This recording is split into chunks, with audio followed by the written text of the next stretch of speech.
A primeira turma do Supremo Tribunal Federal começou essa semana o julgamento do ex-presidente Jair Bolsonaro e de outros 7 réus por crimes contra a democracia e tentativa de golpe de Estado. A acusação e as defesas apresentaram seus argumentos em 2 dias. Essa etapa terminou e, a partir desta terça, os 5 ministros vão revelar seus votos. O veredito deve sair na sexta. O repórter Carlos Delanoy passou a semana em Brasília acompanhando o julgamento e apresenta agora as provas da trama golpista. O que dizem sobre elas a procuradoria responsável pela acusação e os advogados de cada um dos réus.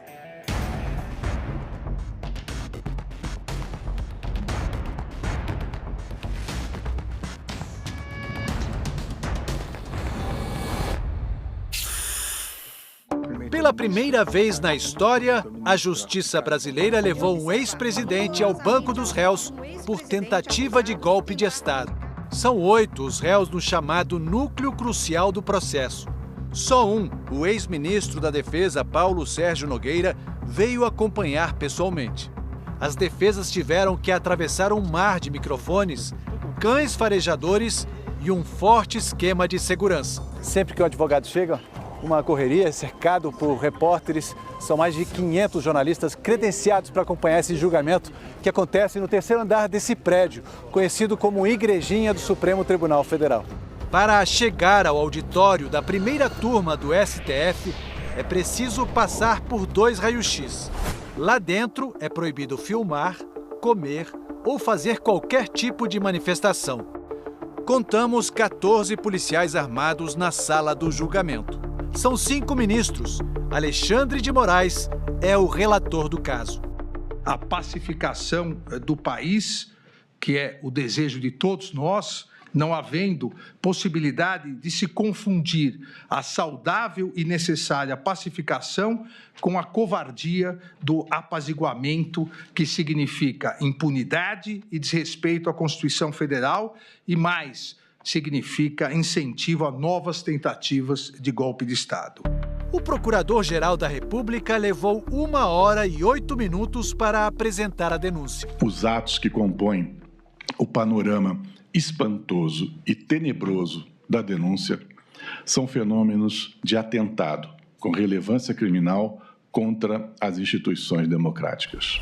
Nessa primeira semana de julgamento, o Procurador-Geral da República e os advogados dos réus apresentaram suas alegações.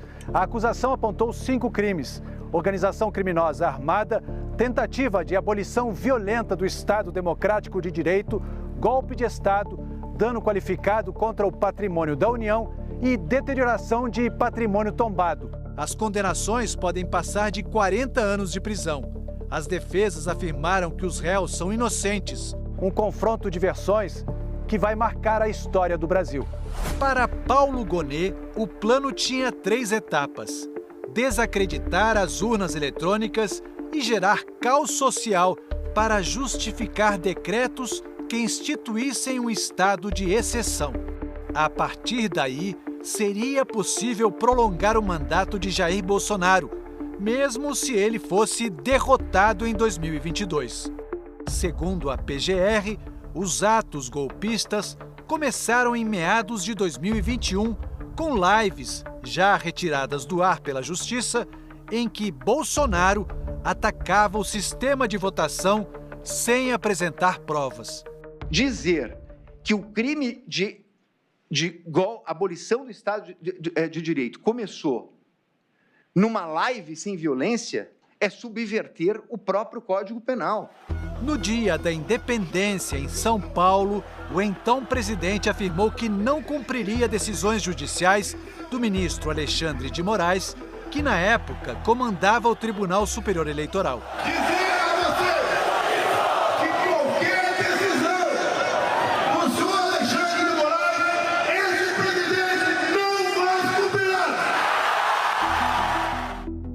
O general Augusto Heleno também é réu no processo.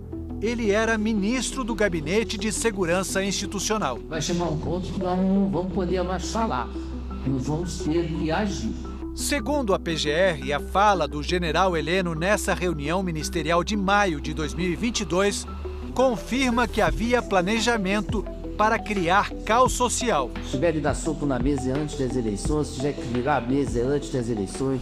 O que o general Heleno está trazendo aqui nessas falas, e aqui, na verdade, falas de certo ponto até republicanas, após as eleições não tem discussão.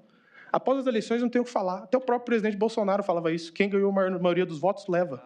Segundo a defesa do general Heleno, ele já vinha perdendo poder e não tinha influência sobre Bolsonaro. O planejamento prévio de fabricação de discurso contrário às urnas eletrônicas está demonstrado na agenda apreendida na residência de Augusto Heleno e em arquivos encontrados com Alexandre Ramagem.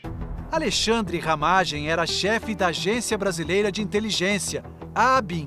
Ele é acusado de usar a estrutura da agência para vigiar adversários políticos e reforçar ataques de Bolsonaro ao sistema eleitoral.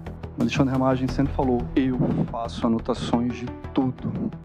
Ele mencionou, chegou a mencionar no interrogatório que era uma espécie de diário, tudo ele anotava. Não há elementos nos autos, elementos de informação, elementos de prova que demonstrem que esses documentos tenham sido transmitidos ou entregues ao então presidente da República. Ele era o grande compilador oficial da República, porque o que tinha naqueles documentos era um compilado de declarações públicas.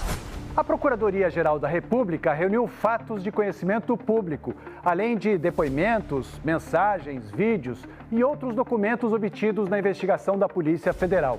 As provas apresentadas somam 70 terabytes, o que, para a acusação, mostra a força do processo, mas que, para os advogados dos réus, tornou impossível a ampla defesa de seus clientes. Só para ter uma ideia, se essa quantidade de dados fosse impressa, a pilha de folhas de papel seria equivalente a 4 viagens de ida e volta entre o Rio de Janeiro e São Paulo. A denúncia não se baseou em conjecturas ou suposições frágeis. Os próprios integrantes da organização criminosa fizeram questão de documentar quase todas as fases da empreitada. Entre os fatos públicos está a reunião que Bolsonaro convocou em julho de 2022 para denunciar a embaixadores supostas fraudes sem provas nas urnas eletrônicas. No Brasil não tem como acompanhar a apuração. Eu não sei o que vem fazer os observadores de fora aqui. Vão fazer o quê? Vão observar o quê? Chegou o primeiro turno das eleições e o tenente-coronel Mauro Cid, então ajudante de ordens de Bolsonaro, que depois virou delator do esquema, respondeu mensagem de outro militar, confirmando que nada de errado tinha sido encontrado nas urnas eletrônicas. Conseguiram plotar? Nada, nenhum indício de fraude. Mauro Cid jamais elaborou, compartilhou ou incitou qualquer conteúdo golpista, que não há sequer uma única mensagem de sua autoria, propondo, incentivando ou validando qualquer atentado contra a democracia ou contra o sistema eleitoral. No segundo turno, a Polícia Rodoviária Federal organizou bloqueios em estradas com foco especial no Nordeste. Agentes na Polícia Rodoviária Federal mapearam localidades em que o candidato da oposição somara a mais expressiva votação no Nordeste, com vistas a criar barreiras artificiais a que esta população conseguisse aceder aos postos de votação. Ao fim do dia, o candidato Lula estava eleito. Caminhoneiros que apoiavam Bolsonaro paralisaram estradas. Sem reconhecer a derrota, o presidente se manifestou. O pedido é rodovias. Vamos desobstruí-la para o bem da nossa nação e para que nós possamos continuar lutando por democracia e por liberdade. Os bloqueios pararam. Os acampamentos de apoiadores do candidato derrotado, não. O general Walter Braga Neto, ex-ministro-chefe da Casa Civil e da Defesa, além de candidato a vice de Bolsonaro, é mais um réu no processo. Para a Procuradoria, ele atuava para manter a expectativa de manifestantes que queriam o golpe. Vocês não percam a fé. Não, lá na frente é só o que eu posso falar para vocês. O delator Mauro Cid ainda revelou que houve um encontro na casa de Braga Neto para discutir os planos golpistas e que ele recebeu do general dinheiro em uma sacola de vinho para repassar a militares das forças especiais. A defesa contesta o delator e questiona por que esses episódios não foram lembrados logo nos primeiros depoimentos do acordo de delação. É um escândalo. É um escândalo ele esquecer este detalhe. Nós não estamos falando disso, isso de uma abotoadura, de um relógio, de um brinco. Nós estamos falando da entrega de um dinheiro para financiar um golpe de Estado.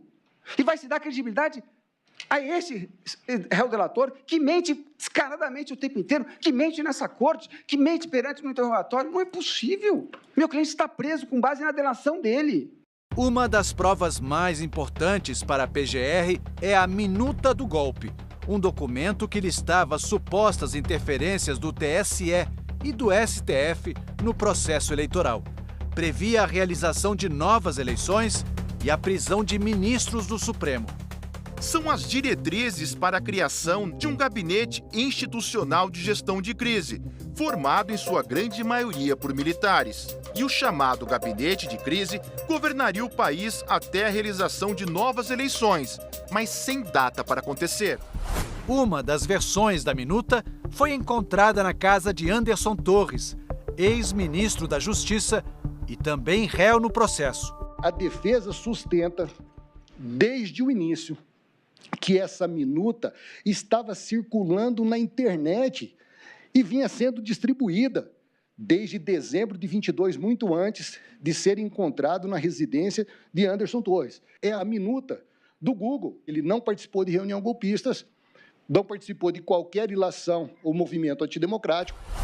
Outra prova destacada pela Procuradoria-Geral é o Plano Punhal Verde e Amarelo, que planejava o assassinato do presidente eleito Lula, seu vice, Geraldo Alckmin, e do ministro do STF, Alexandre de Moraes. A investigação da Polícia Federal identificou codinomes usados pelos acusados. Jeca, segundo a PF, seria o candidato Lula, porque sua eliminação abalaria toda a chapa vencedora. A PF acredita que Joca seria o candidato a vice, Geraldo Alckmin. Para isso, se baseou em mensagens que diziam: considerando a inviabilidade do 01 eleito por questão de saúde, a neutralização de Joca extinguiria a chapa vencedora. Quanto ao ministro Moraes, a polícia encontrou levantamentos feitos pelos acusados sobre sua estrutura de segurança. Além disso, a geolocalização dos celulares de militares envolvidos com o plano mostra que eles rondavam o endereço e acompanhavam o itinerário de Alexandre de Moraes. A Polícia Federal encontrou uma troca de mensagens entre militares prontos para agir contra o ministro. Um integrante do grupo escreve: "Tô perto da posição. Vai cancelar o jogo?" Segundo a PF, o homem que estava no comando da ação dá a ordem: abortar. Segundo a investigação, o golpe só não foi adiante porque os comandantes da Aeronáutica e do Exército não concordaram com o plano golpista em 2 ocasiões no mês de dezembro. Entre uma reunião e outra, Bolsonaro interrompeu um silêncio de 37 dias, sem reconhecer o resultado das urnas, para se manifestar em frente a apoiadores. As Forças Armadas são o último obstáculo para o socialismo. As Forças Armadas, tenho certeza, estão unidas. As Forças Armadas devem, assim como eu, lealdade ao nosso povo. A segunda reunião foi na véspera da tentativa de assassinato de Alexandre de Moraes e, segundo a PGR, foi convocada pelo então ministro da Defesa, general Paulo Sérgio Nogueira. Basicamente, fixava-se que o então presidente da República prosseguiria à frente do governo do país e se impediria a posse e o exercício do cargo pelo candidato que a população escolheu. Durante a defesa do general Paulo Sérgio Nogueira, seu advogado fez uma acusação ao ex-presidente Bolsonaro. O general Paulo Sérgio atuou para demover o presidente de incursar, de caminhar por qualquer medida de exceção. Presidente, Pois não, ministra Carmen. Andreu, pudesse apenas, doutor Andreu, fazer um esclarecimento, porque Vossa Senhoria, eu copiei aqui 5 vezes, diz que o réu, neste caso, o cliente de Vossa Senhoria, aspas, estava atuando para demover o presidente da República. Demover de quê? Porque até agora todo mundo diz que ninguém pensou nada. Claro, claramente, Vossa Excelência. Demover de adotar qualquer medida de exceção. Muito obrigado. Atuou ativamente. O almirante Almir Garnier Santos, ex-comandante da Marinha, foi apontado pelo delator Mauro Cid como o único dos comandantes a se colocar à disposição do plano de golpe. Ele nega. Mas o ex-comandante da Aeronáutica, Tenente-Coronel Carlos Batista Júnior, confirmou em depoimento à Polícia Federal a posição do almirante. Batista Júnior confirmou que numa das reuniões em que Bolsonaro estava presente, o então comandante da Marinha, almirante Almir Garnier, se dispôs a apoiar o plano golpista. Dessas reuniões, eu tenho uma visão muito passiva do almirante Garnier. Chegou um ponto que ele falou que as tropas da Marinha estariam à disposição do presidente. A defesa do almirante Almir Garnier pediu que a delação de Mauro Cid seja anulada. Seu comportamento provocou prejuízos relevantes ao interesse público e faltou com a lealdade ao longo do procedimento. E que esses vícios comprometem a credibilidade integral dos seus relatos. Não é preciso esforço intelectual extraordinário para reconhecer que, quando o presidente da República e depois o ministro da Defesa convocam a cúpula militar para apresentar documento de formalização de golpe de Estado, o processo criminoso já está em curso. Não se está, nesse caso, num ambiente relativamente inofensivo de conversas entre quem não dispõe de meios para operar. Ao longo do mês de dezembro, seguidores de Bolsonaro fizeram quebra-quebra, enfrentaram a polícia, botaram fogo em ônibus e tentaram explodir um caminhão cheio de combustível na véspera de Natal. E colocam a caixa com a bomba em cima do paralama traseiro esquerdo do caminhão. Na frente dos quartéis, os acampamentos que pediam intervenção militar continuavam mobilizados. Jair Bolsonaro embarcou para a Flórida no dia 30 de dezembro e não passou a faixa para o seu sucessor. Segundo a Procuradoria-Geral, a organização criminosa atuou para impedir a retirada dos acampamentos. O objetivo seria manter ambiente favorável à intervenção das Forças Armadas. Fazia parte do plano a omissão do ex-ministro da Justiça de Bolsonaro, Anderson Torres, que foi nomeado secretário de Segurança do Distrito Federal e não preparou um esquema adequado para a primeira semana do novo governo. Apesar das informações de que haveria um grande protesto no domingo, dia 8 de janeiro. As ameaças se transformaram em violência.